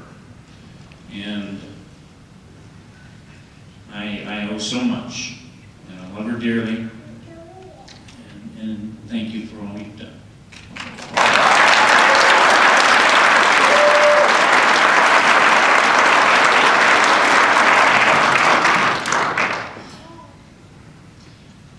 There is a lot to say. This has been a career that probably should have never happened. Like the Revolutionary War, if we'd have fought it 100 times, we'd have lost 99 times. It's just that one little thread that things went through, and they went through right. And if you bear with me, I know you've been here a long time. There's a couple things I would like to say before we part for this evening. Like Brian, it's so humbling to see all of you folks that made an effort to drive so long a distance, that have been a part of our lives, a part of our work and careers. Words just can't express the feeling, the memories, and it's going to be something that I'll just never forget. A career that never should have started. I taught high school for 13 years in Payson. Had my midlife crisis in my 30s. Thought because I killed an elk and a turkey that I could be a big game guy like a lot of other guys. And took off on that path in my life. Was okay at it. 3 years later, realizing it wasn't, I needed to do something else. And as Pete said, he was kind enough to have some sympathy, put me to work building camper shells in the middle of Phoenix next to Sky Harbor at Universal Campers during the off seasons. And then an opportunity came along to take the position, or at least apply for the position of the I&E Program Manager, Information Education Program Manager in Kingman. They had not had that position yet, and they were trying to get a new person in place. So I read the job description. Well, you need to train, you need to be able to do this, you need to be able to do that. And I said, well, I've done all those things. I can do that. And I applied. Now, those of you that have had your experiences with the Department of Administration, DOA, you understand the sheer frustration of trying to work with some of those folks. Because their definition of what it means to train and to teach are two different things. To design and to develop are two different things. And apparently on my application, I used all the wrong words. So on the first go-round, my application was not accepted.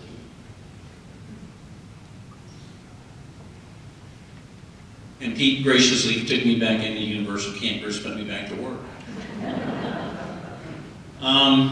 we had talked to Steve Farrell. He was the regional supervisor at the time. And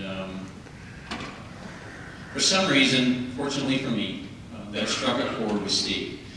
He went through his first set of interviews. I wasn't among the applicants. He offered the job to a lady, I don't know who it was. She declined. Maybe the same reasons that Norris described about me just declining Pinetop. Maybe a little bit too daunting and not something that, or maybe she saw the city of Kingman and said, I don't think so. Kingman was kind of a black hole for environmental education, and I was just like the pig and doing whatever pigs do. And had a wonderful time. Got to do surveys, got to play with sheep, and do workshops and design programs for the public, and it was just a wonderful thing. But even thinking back, you know, all the things I've gone through in the last 20 some odd years, in a lot of ways, I feel like I'm still trying to find my way out of the woods. Okay, maybe that analyst was right. Get to Kingman, get going. And there's a group of individuals that are here this evening. And if you're still here, I would like for you to stand up. Wayne, stand up. Randy, stand up. Is Bob still here? Bob Lyles? Bob's back in the back. My wife, Sue. These were and me, were 5 of the 6 regional information education program managers. And if it wasn't for this little core group of people, a lot of the things that got done in my career where I was working would never have happened. The teamwork that we were able to do, the ideas thrown out and to build on and take the best pieces of this, apply it to that region, and back and forth. Guys, Sue, you are all the best. And it means so much to me that you came this evening after 20 years to share this moment with me. Just about everything that was spoken of this evening, whether it was hummingbird workshops or visitor centers or natural history workshop, teacher workshops, brochures, whatever, could not ever have gotten done without a team. And I've been so fortunate with so many of you that did come. And I could go around the room, name after name after name. Julie, where are you at? Raise your hand, Julie. Julie Hammonds. Okay. Work with me in the writing area with the magazine. Diane Howard, raise your hand. Would show up for the hummingbird workshop without fail and would just do whatever she could do to help out.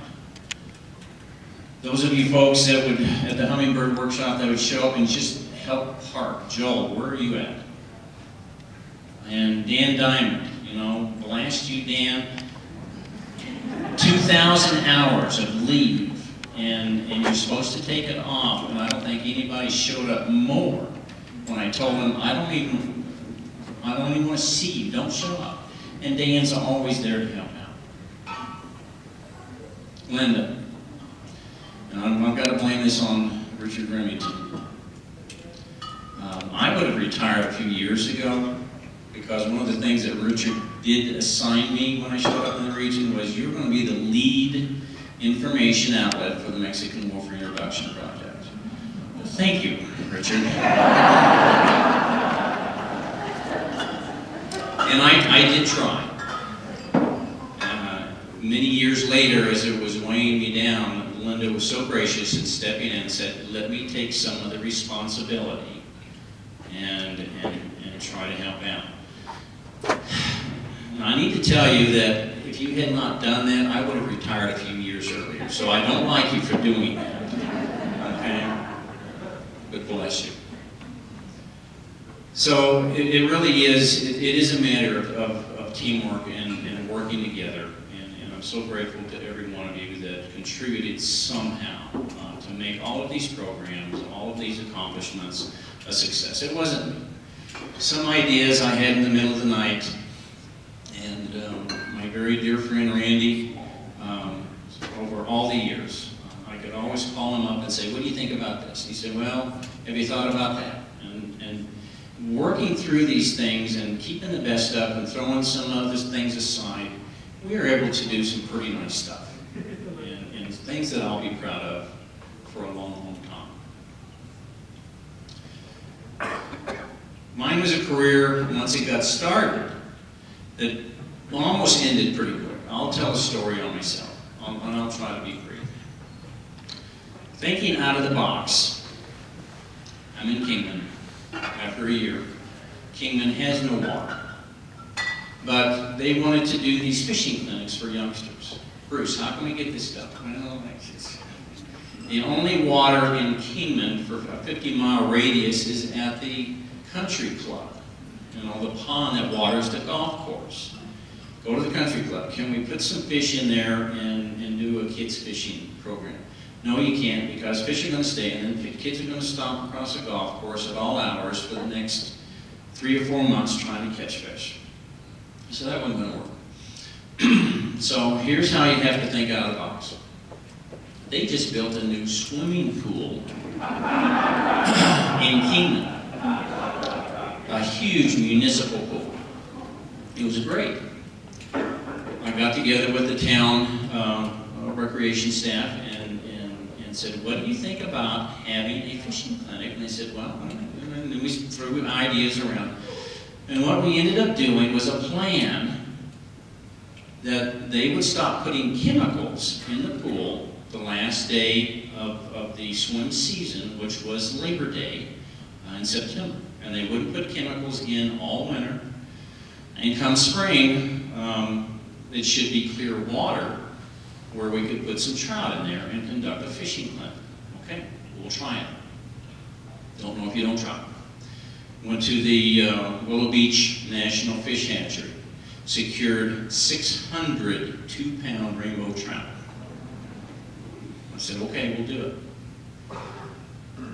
Went around to all the schools, there's 5 elementary schools, did sign-ups. There were so many kids that registered. We had 600 kids who wanted to come fish, so we split them up into groups of 100 and scheduled them for an hour and a half. Doug Thornburg said, I'll come up and help you run the thing and all this, that, and the other. Okay, got all the plans, everything set. Teamwork, okay, teamwork.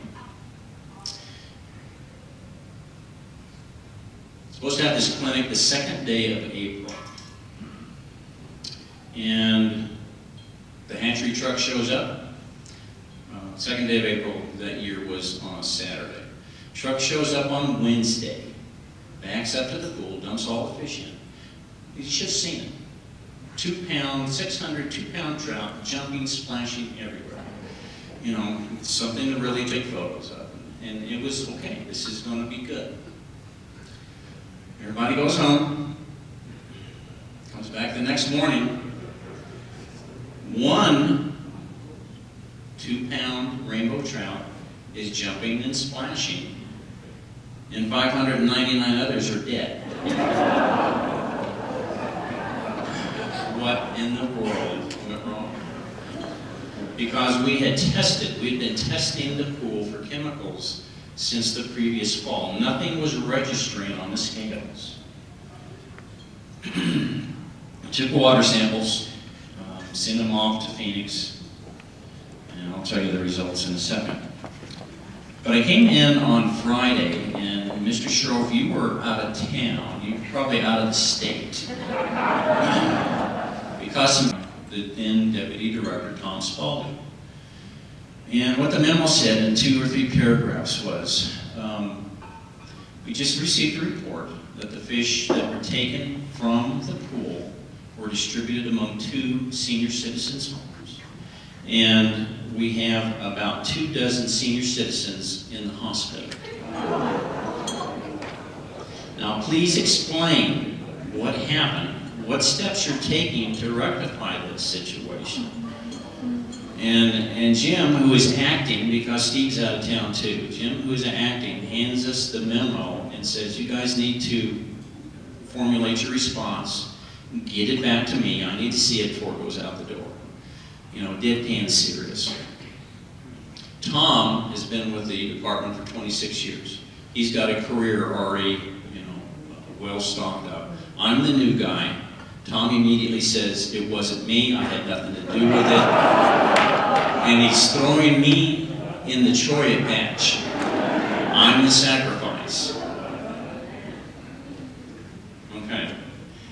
So after Tom backpedals for about 10 minutes, is trying to explain everything, why, you know, he wasn't at fault and all this, and I'm just going, I can't even say a word.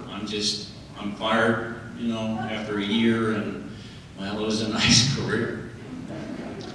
So I started to write the replies to Tom Spaulding, and Jim says, okay, hold on.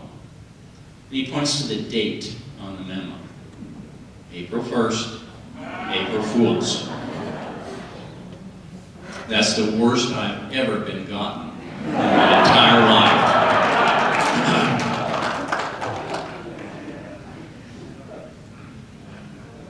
So things went from there. I've had a good career. My wife, several stories about my wife. We did meet, I first met Sue in a Project Wild workshop at the old wildlife building at the State Fairgrounds.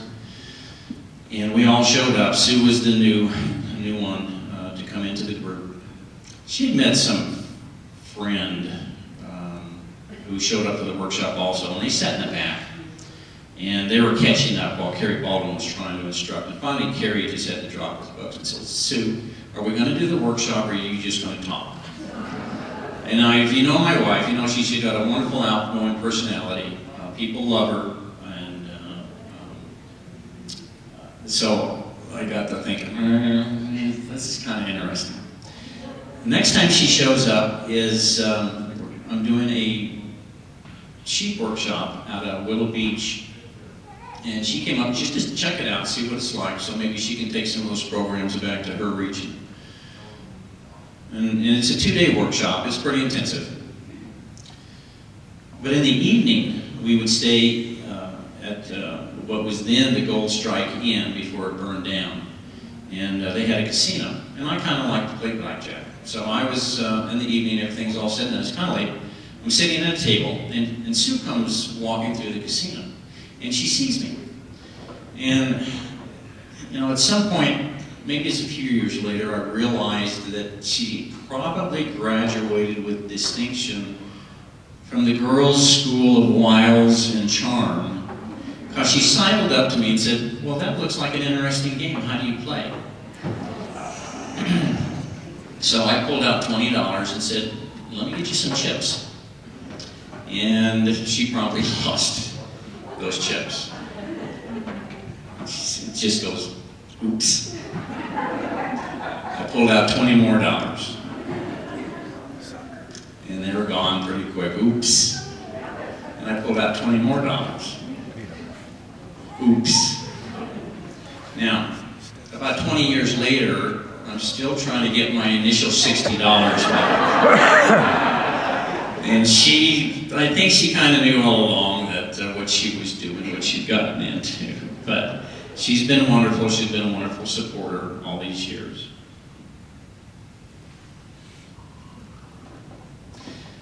The visitor center at SIPE, you know, it had never gotten done without Brian. That was about, I figured once, it was about 3 years of my career in design and development. I use those two words interchangeably now. The architect originally, as I understand, there was $260,000 budgeted for a visitor center at SIPE. $260,000. The original architect plans thought that it would take $180,000 to $190,000 to do the building renovation. Tear out the old floors, all the old plumbing, make some openings, seal some openings up, put some restrooms in.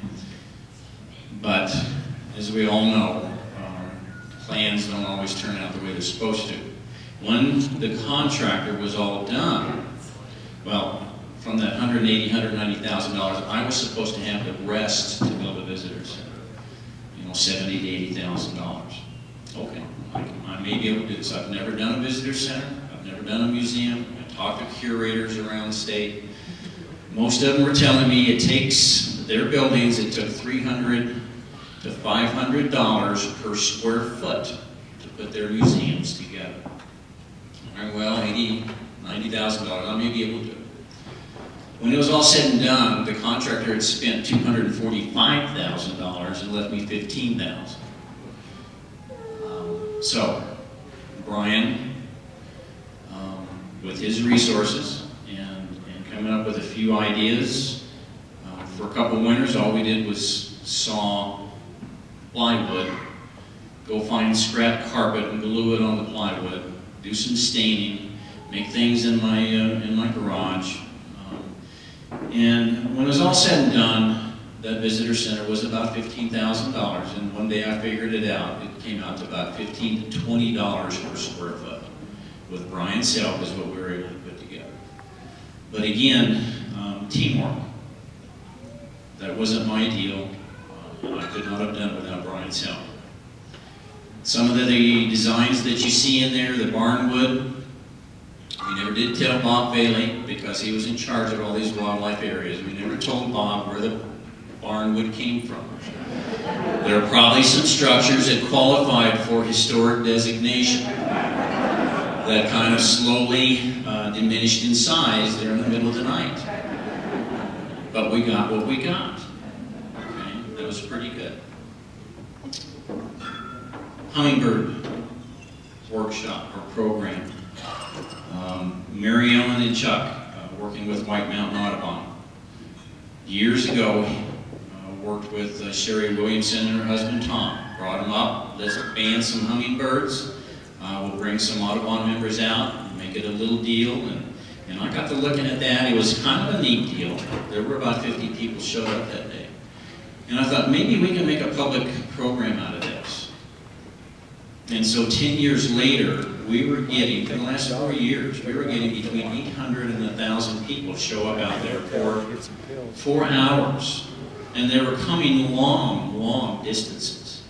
Who in the world would have thought that somebody would be so interested in hummingbirds to drive those distances? But the thing was, they were leaving some money in our local communities. They were buying gas, buying food, staying overnight, shopping a little bit. And so I think we were able to help just a little bit with the economic impetus of the Round Valley area, the Springerville area, as Kay described. And that was kind of neat to see. The last year we did it, this past summer, I got to thinking, who are these people? And because we were able to control the entry point, everybody had to come past one point. I got enlisted Brian and Dan Diamond, who should have been on leave again, but Dan was there. And we were asking folks, do you hunt, do you fish? Where are you coming from? And of the 800 some odd people that showed up, about 70 of them said that they hunted, or I'm sorry, fished on a regular basis, and about 30 hunted. And you know what? Who are all these other people that are willing to want to drive so far and want to learn about our wildlife resources? And it really does make a telling statement. And I hope that whoever replaces us will kind of carry that forward. Randy's in a new position as the statewide Watchable Wildlife Program Manager, and hopefully he can move from that, because there are people that want to know about Arizona's wildlife. They don't necessarily hunt and fish, but that's something that we kind of found out through just gathering some hard data. This career has not been, you know, all high points. There's been ups, there's been downs, there's been a lot of things in between. It's fortunately for me, it's offered a lot of things, moments that I just wouldn't trade for anything. And I'm just so thankful for that. We had one youngster at the Hummingbird Festival that we had a program called the Adopt a Hummingbird. And his grandparents bought him an adoption one year, which meant that they recorded the data, took a photo of the youngster, and kept it in their logbook. Well, he came back the following year, and the banders had just recaptured that particular bird, and took all the documentation off of it and let the thing go. And when the boy heard that, he heard that his bird was recaptured, he just, with his biggest smile, just stood there and said, "This is the best day of my life." You know, and to know that I had a little bit to do with that is extremely gratifying. It really is, something I just won't trade. One of the most heartfelt moments, I rarely tell this story because it has some very deep personal meaning, but I'll try to get through it. 2001, we were doing the wildlife viewing workshops at site in September, and it was based on elk.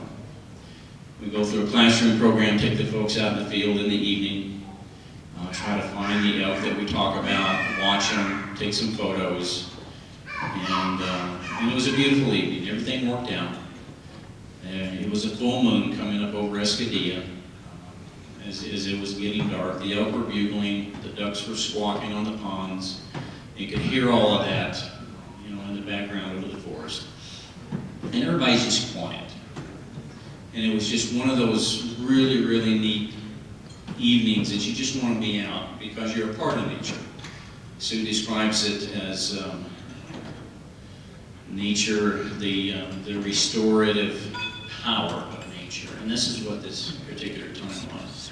We walked back, almost dark, back to the buildings for the folks to gather up and leave. And as I was halfway back, an older lady walked up next to me. She hadn't said much all evening. And she slipped her arm in mine. Didn't say anything for a while. We just walked quietly. And elk bugling off in the distance. And then she leaned over and said, "Thank you. Thank you. This is the first time in 2 weeks I have felt any peace in my heart." Because 2 weeks earlier was the attack on the World Trade Center. And that had such an effect on her. She just didn't know what to do. But because of that program and us being able to be out there and to share that time, that moment together, you know, it makes a lot of things worthwhile. It makes all the work worthwhile. And something I'm very grateful for. Very, very grateful. The Wall of Fire, 2011. What in the world were we thinking? Chris, Dan, Brian, and several others, we thought we could go out and make a difference to try to water down the buildings at site. We knew the fire was coming. About 4 in the afternoon, you hear that engine roar like a jet plane or a train, and that's the sound of the flame. Couldn't see it. Smoke was everywhere. We knew it was coming at us because the winds were blowing 50 miles an hour. And about 4:30, we saw the flames come out of Red Creek Canyon to the south, moving toward the buildings. We didn't have any fire backup. Like Bob said earlier, we were instructed to leave because the firefighters couldn't send any help, and we pulled out. We didn't know if we would see Spike standing again. During the day, while we were watering down the wood shakes and the roofs and the sides of the buildings, there was one outbuilding, the shed, where we had a hummingbird nest. And the parent was feeding 2 young birds about 2 feet from the side of that building. Back and forth through the smoke it went, back and forth, feeding the young. You could hear the ducks on Red Creek talking. Through the smoke you could see some pronghorn out in the meadows, and here came this wall of flame. We pulled out. We didn't know if we'd ever see the site again. The next morning, the Forest Service let us go back in. And by the grace of God, apparently that wind shifted at ultimately the last minute, and blew the flame about 100 yards off to the side out in the meadow, and all the buildings were intact. And the hummingbird nest was still there, and the parent was still feeding the young. The 2 young fledged, and I hope now that they're enjoying a hummingbird life somewhere across Arizona. Great moments that I'll always remember and I'll always treasure. A great deal of teamwork on that. And then 2 weeks later, I get a phone call at midnight. We're both asleep. And it's my supervisor, John Cooley. And he says, I'll give you a minute to wake up. And that phone call started the longest day of my career. Because a lady had been attacked by a bear about a mile from our office, very severely. So for the rest of the night, I was on the phone to Randy. He's in Phoenix. He's at the hospital where they flew the lady. And the coordination, the teamwork, I can never thank Randy enough for all of his insight and saying, prepare this, and make sure this is ready and this is ready. I had it all down in Phoenix by the time executive staff got in their office next morning. That was a 20-hour day until I finally logged off. Jim Paxson, Tom Cadden, Linda Lambert, and the information section in Phoenix, just constant all day, constant on the phone. We need to do this. Here's this. Here's what happened there. Media trucks started rolling in. The teamwork, I've never been a part of such fabulous, impromptu, spur-of-the-moment teamwork as that group did. But again, another low point in my career is very, very sadly, Mrs. Hollingsworth passed away a month later from injuries sustained from the attack. So it's been ups and downs. It's been great. I appreciate every person in here that I've had a chance to work with and get to know. None of these things could have gotten done if people just hadn't stepped up and said, let me help here and let me help there. You've all been very, very wonderful, and thank you so much. I had some standards and some goals that I always aim for. There were times when I know that I stepped on some toes and rubbed some folks the wrong way. And unfortunately, more than once, my staff at the front counter in the office, Deb, Mary, and Sue, I'm sorry. I'm sorry. But you were always so good in helping with everything.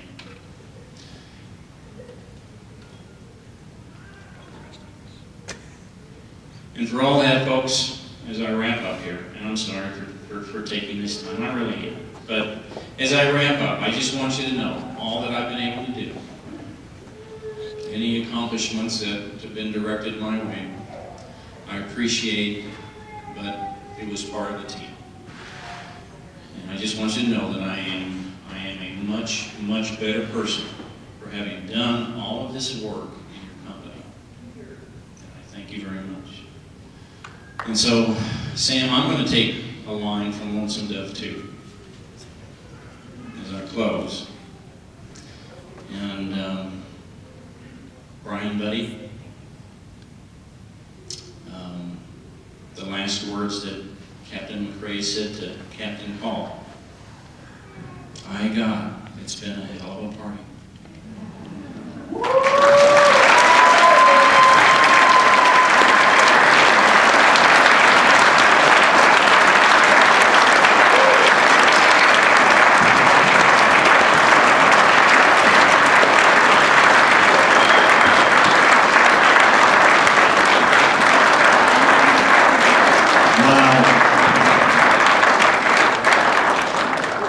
Well, I think that kind of wraps it up, folks. looks like they're kicking us out, unfortunately. Thanks to all of you for coming and sharing and being a part of this. It's really important. I don't know what to say. What an outpouring of love, and you can see how these folks have touched so many different people. So thanks for coming. We sure appreciate it. Drive safe if you're driving home. You're going to stick around. You know, it's not often that we get an ex-director and Sam Larry and other folks here in town. So, as Jim says, party on.